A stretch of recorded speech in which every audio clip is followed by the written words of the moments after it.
How are you? आप सब कैसे हो?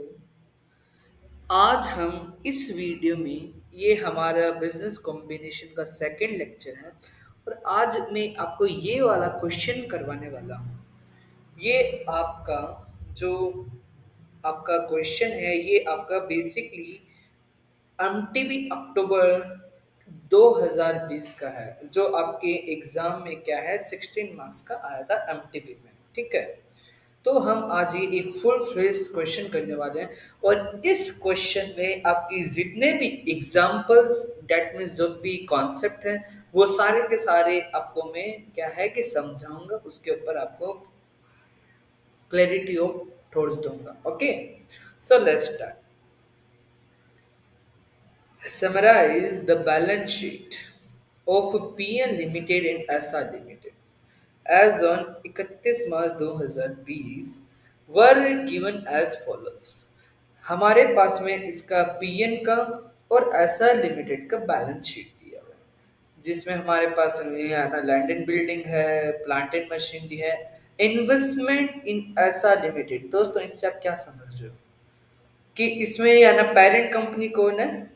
PN limited is a parent company and SR limited is a subsidiary company. Okay, फिर आपके पास स्टॉक है, फिर ट्रेड रिसीवेबल है, फिर कैश एंड कैश इक्विवेलेंट है। इसके बाद में आपके पास share capital, reserve and surplus, retained earning, trade people, short term borrowing. इसके बाद में आपके पास में जो है आपके पास में एडिशनल इंफॉर्मेशन है। इसमें क्या है लिखा हुआ है कि PN limited acquired 70% of equity share of 100 each of Asha limited on 1 October 2019। 1 October 2019 आपके क्या है? Date of acquisition. ओके, और होल्डिंग कितनी है इसके पास में? 70%। The retained earning of ESA Limited showed a credit balance 93,600 on 1 अप्रैल 2019। आपका डेट ऑफ एक्विजिशन तो क्या है? ये है, और आपके पास में बैलेंस दिया हुआ है ये। ठीक है, 1 अप्रैल का। Out of which A dividend of 12% was paid on 15 December 2019। That means dividend आपने क्या है पे किया है। ठीक है, सब्सिडी ने। This is your uneven item. आपने ये नाम सुना होगा, अगर नहीं भी सुना तो मैं आपको बता दूंगा। ठीक है, कि इसका यूज कहाँ आएगा। फिर PN limited has credited the dividend received to its retain earning. Wow, तो इसने कंसोलिडेशन में डेट मीन्स पीएन लिमिटेड ने अपने एसएफएस में क्या करके रखा है कि डिविडेंड रिसीव को उसने क्रेडिट कर दिया। ठीक है, मतलब सब्सिडी ने क्या किया कि सब्सिडी ने अपनी होल्डिंग को क्या दिया? उसने डिविडेंड डिस्ट्रीब्यूट कर दिया। और जो पीएन है उसने रिसीव कर लिया। तो उसने क्या कर लिया कि क्रेडिट कर लिया रिटेन अर्निंग में। फिर आता है fair value of plant and machinery of ASA Limited as on 1st of October 2019 was 6,24,000। That means 1 अक्टूबर को आपकी या ना fair value of plant and machinery कितना है? 6,24,000 and the rate of depreciation was कितनी है? 10%। ओके, ठीक है। फिर following are the increase on comparison of fair value as per respective index with book values as on 1st of October 2019 of SA Limited, which are to be considered while consolidating the balance sheet। तो ये आपकी fair value है कि land and building इतने से increase हो गया, ये आपका इन्वेंट्री है, और ये है आपका टीपी ट्रेड पेपर। ट्रेड में ये बेसिकली फेयर वैल्यूज है। ठीक है, इसका भी यूज आपको बताऊंगा मैं। The inventory is still unsold on balance sheet and the trade payable are not yet set not yet settled. ठीक है, मतलब अब तक सेटल नहीं हुआ। Other reserve as on 31 March 2020 are the same as was on 1st of April 2019। The business activities of both the companies are not seasonal in nature Therefore, it can assume the profits are and evenly through out the year. ये basically आपको time adjustment के context में है।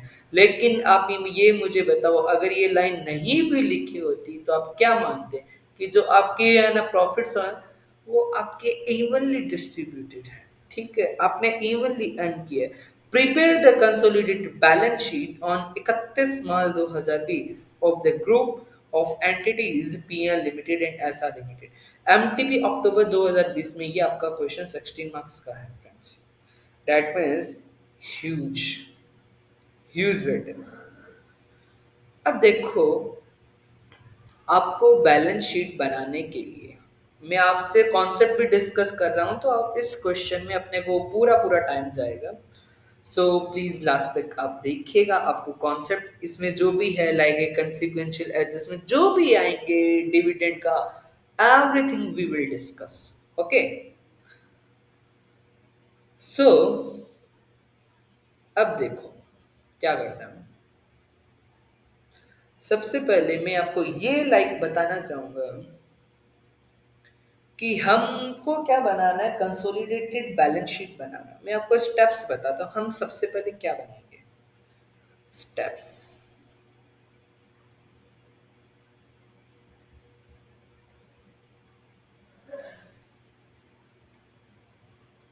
Steps to make consolidated balance sheet.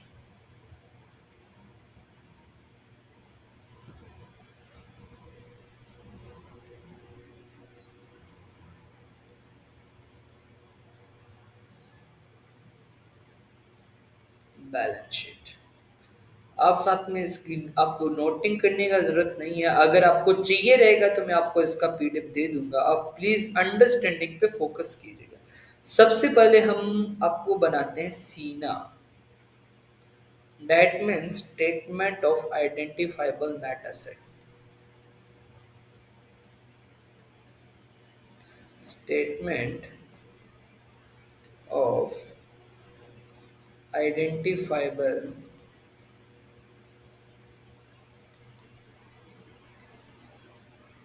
Net asset.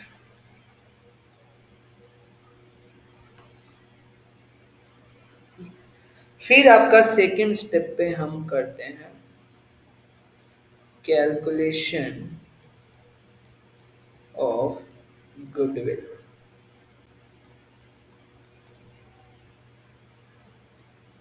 Point GPP, gain on bargain purchase. ठीक है, अपने नाम सुना रहेगा। थर्ड पॉइंट इज हम क्या करते हैं, कैलकुलेशन ऑफ एनसीआई इंटरेस्ट। मतलब एनसीआई का क्या हिस्सा है, एनसीआई के शेयर का कैलकुलेशन करेंगे। फिर हम करते हैं कैलकुलेशन ऑफ कंसोलिडेटेड इक्विटी।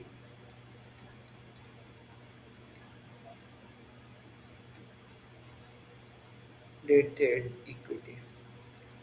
और इतना सब होने के बाद में हम क्या करते हैं, आपके बैलेंस शीट बनाते हैं। Simple 5 step only.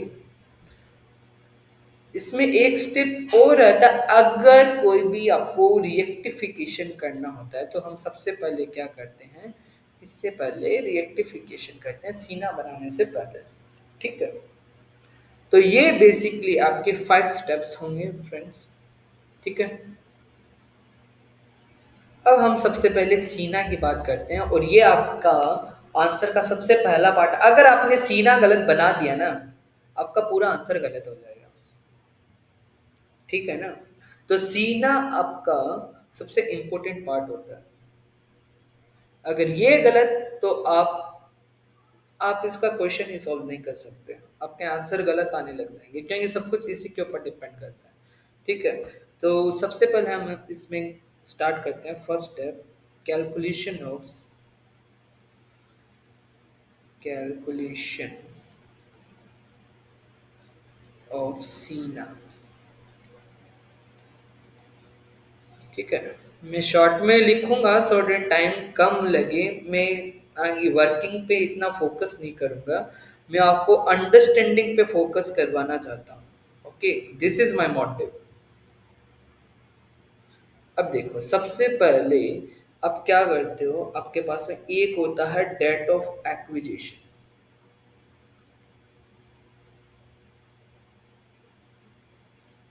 और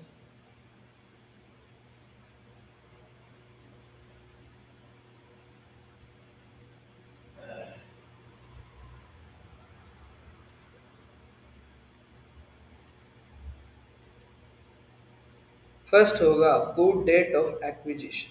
ठीक है, स्टार्ट करें। हाँ,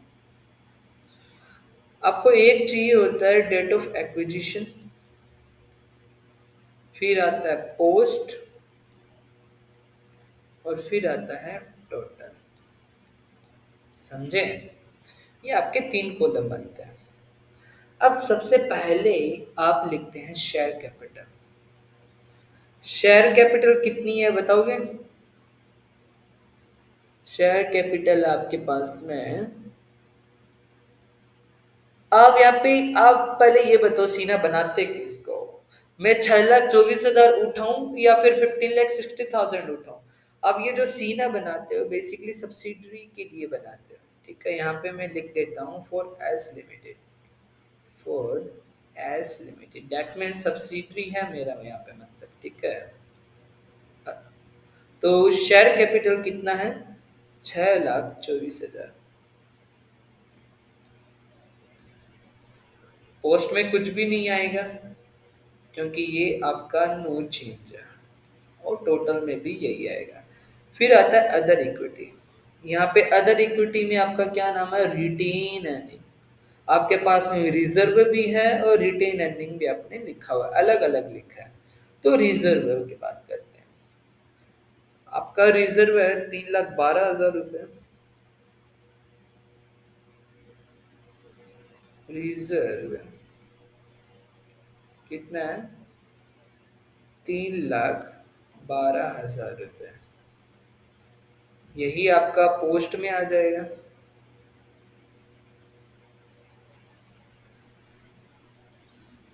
ठीक है, आपका पोस्ट में तो नो चेंज है। फिर आ गया आपका other equity, that means retain earning की बात करते हैं friends. Retain earning, retain earning आपके पास है 2,55,800। बताओ भाई, क्या है ये? बताओ। ये आप बताओ, ये वाला रिजर्व जो उठाया मैंने 3,12,000, क्या यहाँ से उठाया? बताओ। या फिर मैंने ये थर्ड एडजस्टमेंट जो है, सॉरी, ये जो सेवंथ एडजस्टमेंट जो है, क्या मैंने यहाँ से उठाया है? ये बेसिकली मैंने यहाँ से उठाया है। ठीक है,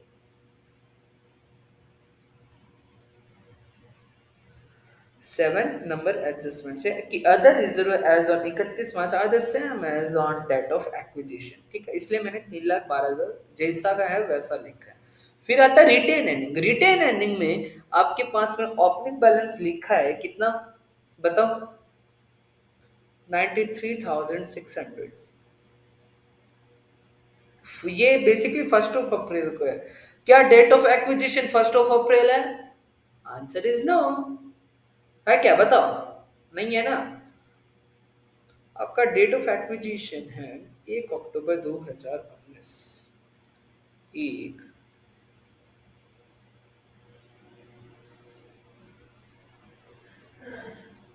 1 अक्टूबर 2019, ये आपका है डेट ऑफ एक्विजिशन। लेकिन आपके पास में अदर इक्विटी, बेसिकली मैं यहाँ पे रिटेन अर्निंग की बात कर रहा हूँ, ये है आपका 93,600। ठीक है, और आपका क्लोजिंग कितना है वैल्यू? 2,50,800। 2,55,800। तो आपका पूरे साल का कितना हो गया? आप जरा कैलकुलेट करके बताओगे मेरे को कितना हुआ? 2,55,800 माइनस 93,600, ये हो गया आपका पूरा साल का 1,62,200।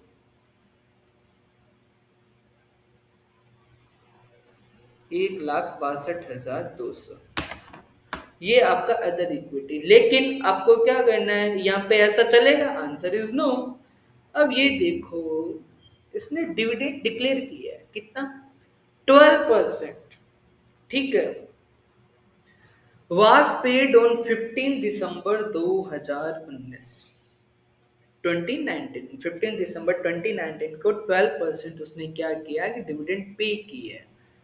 ठीक है, तो इसका जो लाइक इक्विटी शेयर का वैल्यू कितना है, 6,24,000, 6,24,000, 12% कितना हुआ, 74,880 इज डिविडेंड। ठीक है, इसने पे किया है, तो क्या ये हटाएगा? आंसर इज यस, ये पॉज में से इसको हटाएगा। तो बेसिकली यहाँ पे मैं लिखता हूँ डिविडेंड एलिमिनेशन, डिविडेंड एलिमिनेशन कितना आ गया, 74,880, ये हटा। और ये प्लस होगा कि माइनस होगा? ये प्लस होगा। क्यों?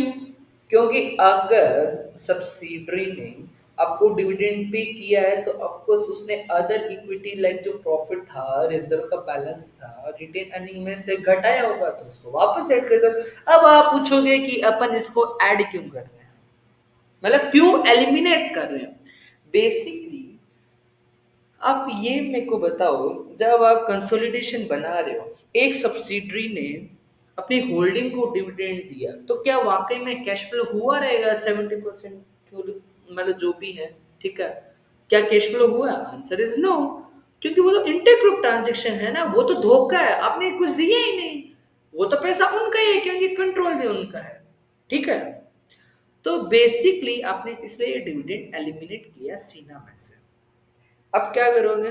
अब आप इसको ऐड करो यहाँ पे, यहाँ तक लेके आऊं, सबको ऐड करो इसको। Date of acquisition 6,24,000 plus 3,12,000 plus 93,600, 10,29,600, 10,29,600, और ये है आपका 1,62,200 प्लस 74,880 रुपये, 237,080, 237,080, ये आपने किया। ओके, अब हम इसमें क्या करेंगे, हम इसमें सबसे पहले ये देखते हैं टाइमिंग एडजस्टमेंट। क्या हम यहाँ पे टाइमिंग एडजस्टमेंट लगा सकते हैं? बताओ, कोई मेरे को बताएगा इधर की टाइमिंग एडजस्टमेंट यहाँ पे आएगा कि नहीं आएगा? Anyone else? आएगा। तो अब आप यहाँ पे लगा दो टाइम एडजस्टमेंट,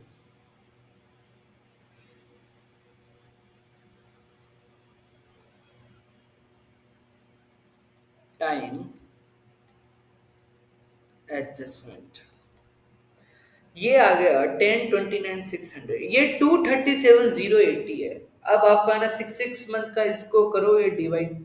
ठीक है, तो ये चला जाएगा 237,080, 237,080 इंटू 6 डिवाइडेड बाई 12, ये आपका इधर से माइनस हो जाएगा, राइट? क्योंकि पोस्ट से हट जाएगा। प्री और पोस्ट अपने को देखना है ना, डेट ऑफ एक्विजिशन, और डेट ऑफ एक्विजिशन क्या है, 1 अक्टूबर, डेट मीन्स मेरे 6 मंथ होगा। तो ये यहाँ पे इतना ऐड हो जाएगा, 237,080 डिवाइडेड बाई 2, 118,540, 118,540, तो ये आ गया आपका डेट ऑफ एक्विजिशन का बैलेंस। कितना हुआ? प्लस 10,29,600, 11,48,140, 11,48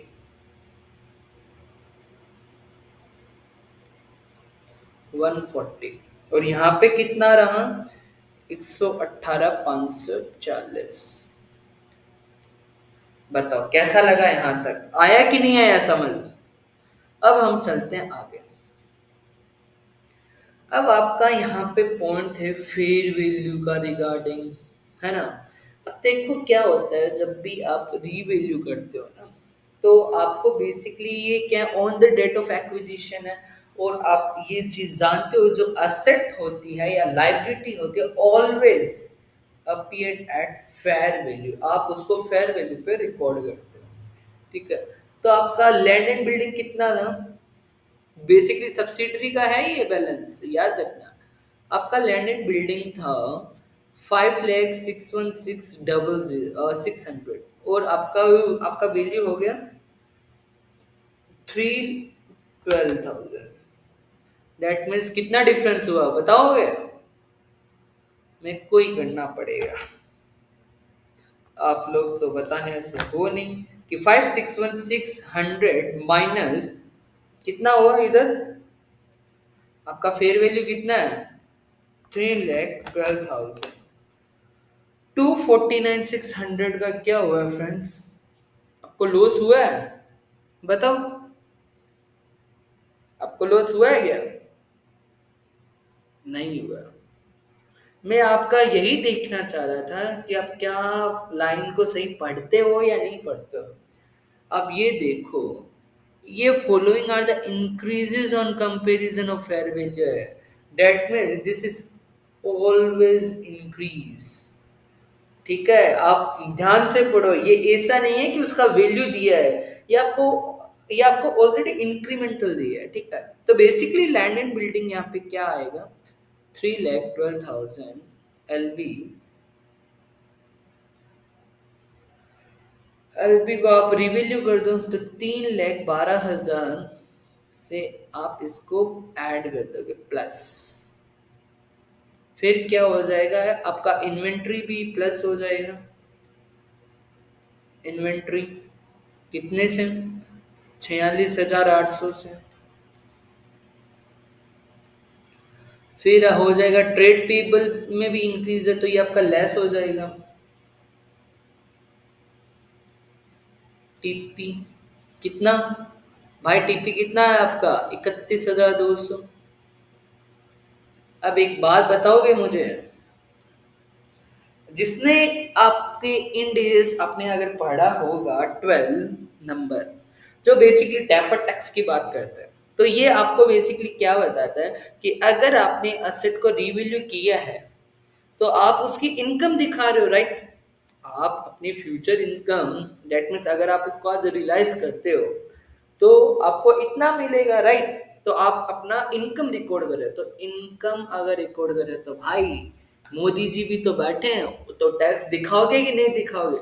तो इनके ऊपर क्या बन जाएगा? आपका डेफर्ड टैक्स बन जाएगा। क्या बन जाएगा? डेफर्ड टैक्स बनाओगे कि नहीं बनाओगे? बनाओगे। डेफर्ड टैक्स निकालो। ये रहेगा आपका। इसमें डेफर्ड टैक्स की कोई बात की है क्या? कोई टैक्स रेट है? इसमें टैक्स रेट है नहीं। ठीक है, अगर टैक्स रेट होता तो हम यहाँ पे इसका डेफर्ड टैक्स निकालते। सो इग्नोर, आप इसको इग्नोर करो इस पॉइंट में। लेकिन हमेशा याद रखना, अगर जहाँ पे भी टैक्स रेट आपको गिवन है, you will always calculate deferred tax on revaluation. Okay. So next point is, अब आपको कंसिक्वेंशियल एडजस्टमेंट निकालना है। तो इसका कंसिक्वेंशियल एडजस्टमेंट भी तो रहेगा। तो बेसिकली डेप्रिशिएशन आएगा आपका। बेसिकली ये आपका क्वेश्चन है। आपने अब आप फोर्थ पॉइंट पढ़ो कि fair value of plant and machinery of SR limited as on 1 October 2019 was 6,24,000 and the rate of depreciation on plant and machinery was 10%। बताओ भाई, कोई बताएगा? प्लांट एंड मशीनरी का वैल्यू कितना है? 4,21,200। और आपका 1 अक्टूबर 2019 को कितना है वैल्यू? 6,24,000, लेकिन 1 अप्रैल को कहाँ है भाई वैल्यू आपका? तो आपको निकालना पड़ेगा, है ना? तो चलो करते हैं हम। आपको यहाँ पे चाहिए कंसिक्वेंशियल adjustment on depreciation. कंसिक्वेंशियल adjustment, adjustment. यहाँ पे आप क्या निकालोगे? डेप्रिसिएशन। ठीक है। तो अब इसके लिए अपने को क्या निकालना पड़ेगा भाई? वैल्यू निकालना पड़ेगा। तो यहाँ पे आप एक वर्किंग नोट बनाओगे कि नहीं बनाओगे? बनाओ। कितना है? चलो अपन यहाँ वर्किंग नोट बनाते हैं, इस साइड में।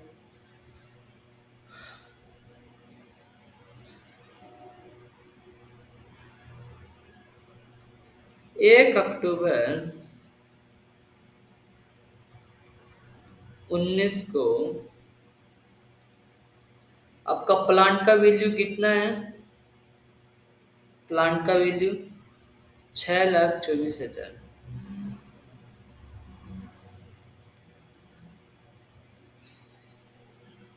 आपके पास कितना है? 6,24,000। अब आपको इसमें क्या करना पड़ेगा? ये बेसिकली फेयर वैल्यू है, ठीक है? आपको बुक वैल्यू निकालना भाई। अब आप निकालो बुक वैल्यू। तो आपके पास में क्लोजिंग बुक वैल्यू कितना है? क्लोजिंग बुक वैल्यू,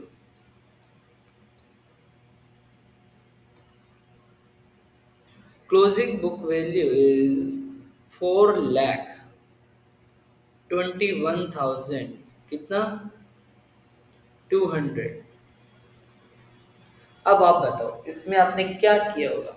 इसमें आपने ये किया रहेगा, ये बेसिकली आपने इसमें डेप्रिसिएशन रिड्यूस किया रहेगा। कितना परसेंट? 10%। तो ये बेसिकली आपका किसके बराबर है? 90% के बराबर है। आप इसको 100 के बराबर बना दो तो ये आपका लाइक बुक वैल्यू आ जाएगा, opening book value. It will be your opening book value. तो ओपनिंग बुक वैल्यू कितना है भाई? कैलकुलेट करो। 4,21,200 divided by 90%। 4,68,000 is your opening book value. 4,68,000 is your opening book value. अब आप क्या करोगे? इसमें 6 मंथ का डेप्रिसिएशन निकालो भाई। 10% into 10% divided by 2. So your depreciation is your 6 month 23,400।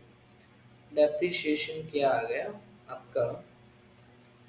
4,68,000 का 10% इंटू 6/12 कितना आ गया?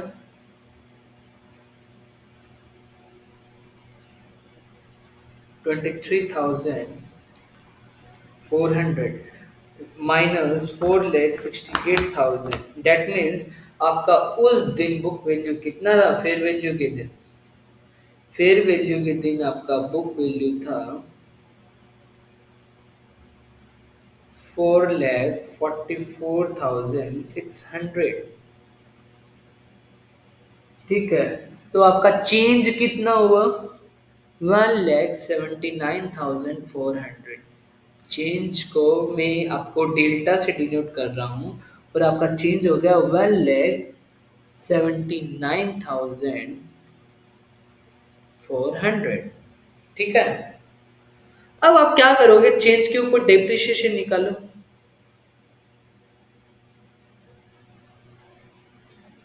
1,74,900।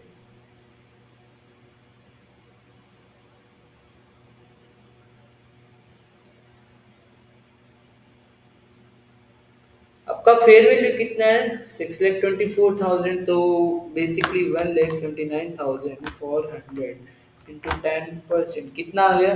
17,940 इंटू 6 डिवाइडेड बाई 12।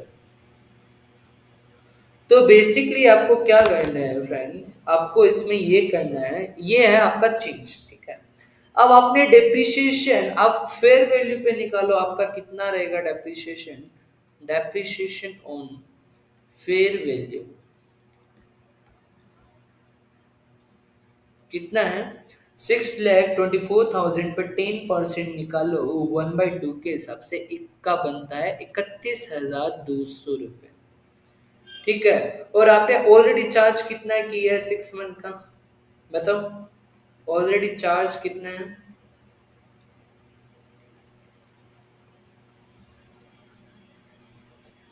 23,400। सो आपको और कितना चार्ज करना पड़ेगा, 31,200 minus 23,400, 7,800। This is your additional depreciation which have to be charge. So ये बेसिकली आपको चार्ज करना रहेगा। सो बेसिकली आप इसमें क्या करोगे, 7,800 लेस कर दोगे। सो जो रिमेनिंग है ये आपका क्या आ जाएगा, ये आपका फेयर वैल्यू ऑफ आईएनए आ जाएगा on the date of acquisition, ठीक है। इसको इसको निकालो, टोटल आईएनए कितना है इसका, ऐड करो। Total INA on the date of acquisition is 16,55,140।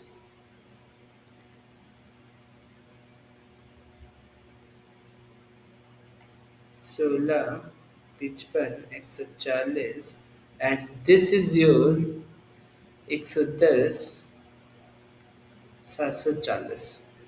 अब आप इसका एलोकेशन कर दो, allocation to PN NCI, that means parent का कितना हिस्सा है और सब्सिडरी का कितना हिस्सा है। तो आपका पेरेंट का हिस्सा होगा 110,740 इंटू 70%, कितना हुआ 77,518।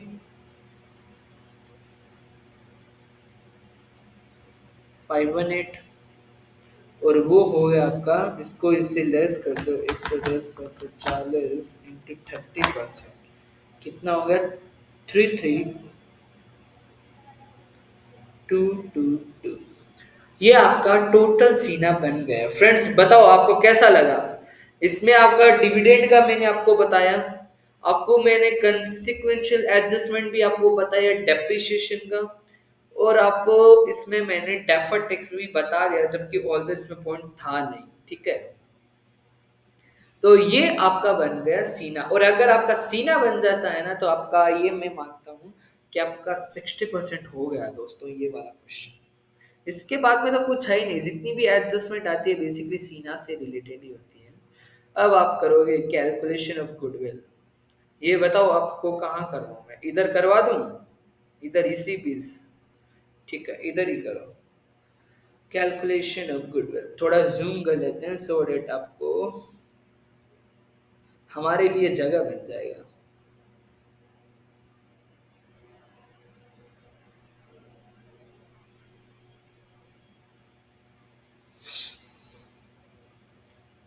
Calculation of goodwill and GPP,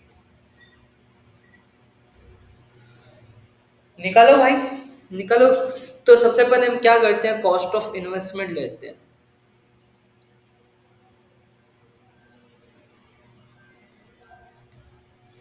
cost of investment कितना है हमारे पास, कॉस्ट ऑफ इन्वेस्टमेंट भाई आपने लिखा कि नहीं लिखा, बताओ आपने किधर देखा कॉस्ट ऑफ इन्वेस्टमेंट, बताओगे। समराइज बैलेंस शीट है, कॉस्ट ऑफ इन्वेस्टमेंट आपका किधर है। हम्म,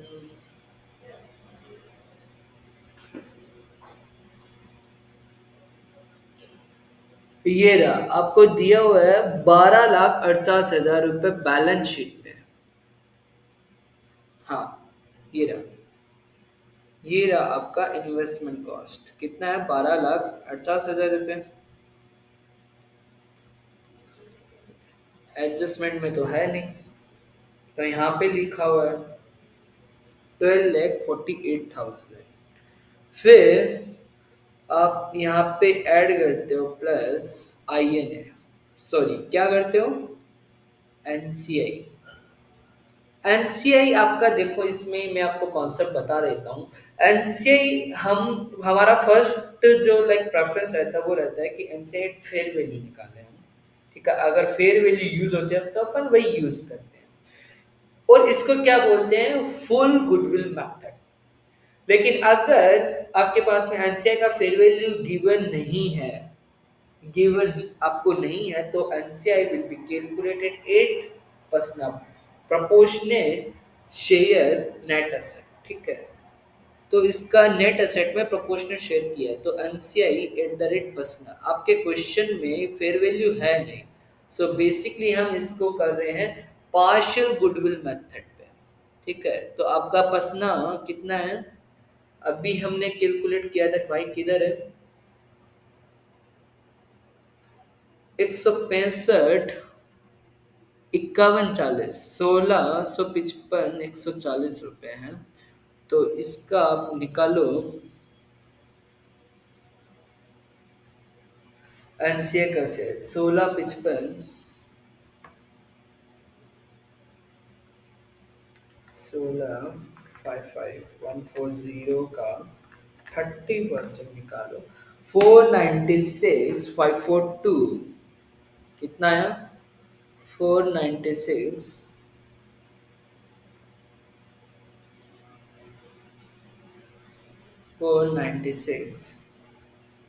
542 लेस कर देते हैं अपन INA, आइडेंटिफाइबल नेट एसेट। ठीक है, आइडेंटिफाइबल नेट एसेट कितना है अपना, वही है 1600, कितना था, 1655, 140।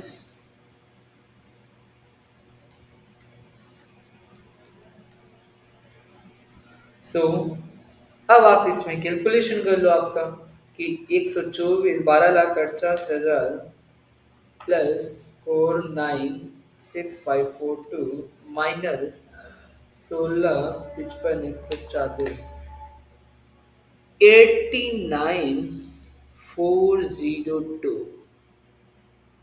402, ये क्या है फ्रेंड्स, ये आपका बेसिकली गुडविल है। अपने गुडविल का कैलकुलेशन कर लिया। अब हम कैलकुलेशन करते हैं एनसीआई के शेयर की। एनसीआई का शेयर अपन यहाँ निकालते हैं, कैलकुलेशन ऑफ एनसीआई आता है। इसमें आपके पास में ओपनिंग बैलेंस कितना है, as on date of acquisition, opening balance as on date of acquisition आपके पास एनसीआई का है क्या, बताओ भाई कितना है। एनसीआई आपने निकाला कि नहीं निकाला, आपने जो पसना पे अभी निकाला वही है 496,542, 496,542। ये कहाँ से आया, मैं इधर से इसको ड्रॉप कर देता हूँ, ये यहाँ से आया, this is your amount 496,542, opening balance as on date of acquisition NCA का। पोस्ट चेंजेस कुछ है, answer is yes, post change भी तो आया है भाई। पोस्ट चेंज आप कहाँ से लोगे, अब यहाँ से उठाओ, पोस्ट चेंजेस एनसीए का शेयर 33,222, 33,222। अब आप बताओ डेप्रिसिएशन इसमें से भी तो लेस, सॉरी डिविडेंड इसमें से भी तो आपको लेस करना पड़ेगा डिविडेंड, क्योंकि क्योंकि इनको तो एक्चुअली में पैसा मिला है ना, एक्चुअल में अगर इनको पैसा मिला है डिविडेंड, तो यहाँ पे लेस कर दो डिविडेंड, क्या बात है। तो इनका डिविडेंड का शेयर कितना था, 7,480 था ना उनका डिविडेंड, आई थिंक। हाँ, इसका 30%, 7,480 का 30% कितना आ गया भाई,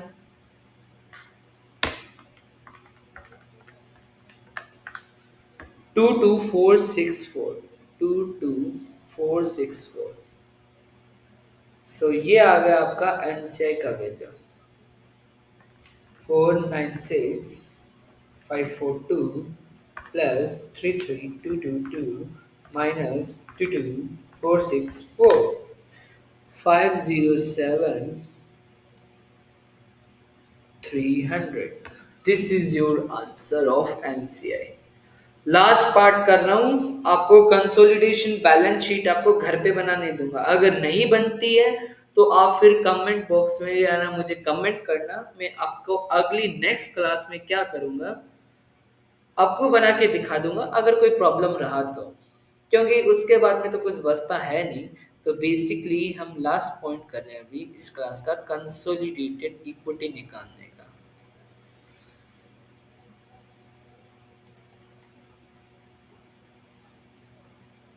कंसोलिडेटेड इक्विटी, ठीक है।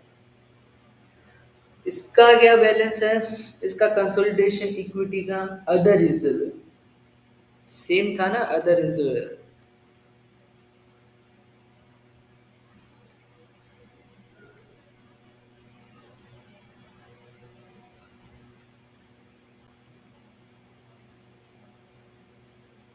ये आपका आ गया अदर रिजर्व,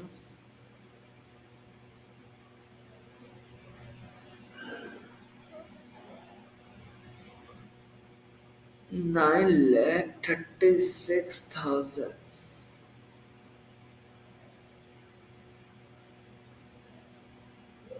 किधर गया, ये रहा आपका। यहाँ पे डेट ऑफ एक्विजिशन के दिन बैलेंस कितना है, 9,36,000,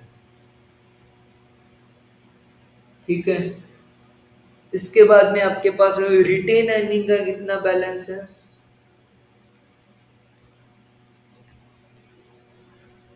रिटेन अर्निंग, इसका आपके पास बैलेंस रहेगा 1,78,400। ये अपन कंसोलिडेटेड इक्विटी किसके लिए बनाते हैं ये बताओ। पेरेंट के लिए। आप कंफ्यूज मत हो जाना, सीना बनाते हैं अपन सब्सिडरी के लिए और कंसोलिडेटेड इक्विटी बनाते हैं पेरेंट के लिए। तो इसका रिटेन अर्निंग का क्या बैलेंस है बताओ, 178,400, 178,400। उसके बाद में इसमें क्या कोई भी पोस्ट चेंजेस है, answer is yes, post changes है। पोस्ट चेंजेस, पोस्ट चेंजेस क्या निकाले थे, 77,518।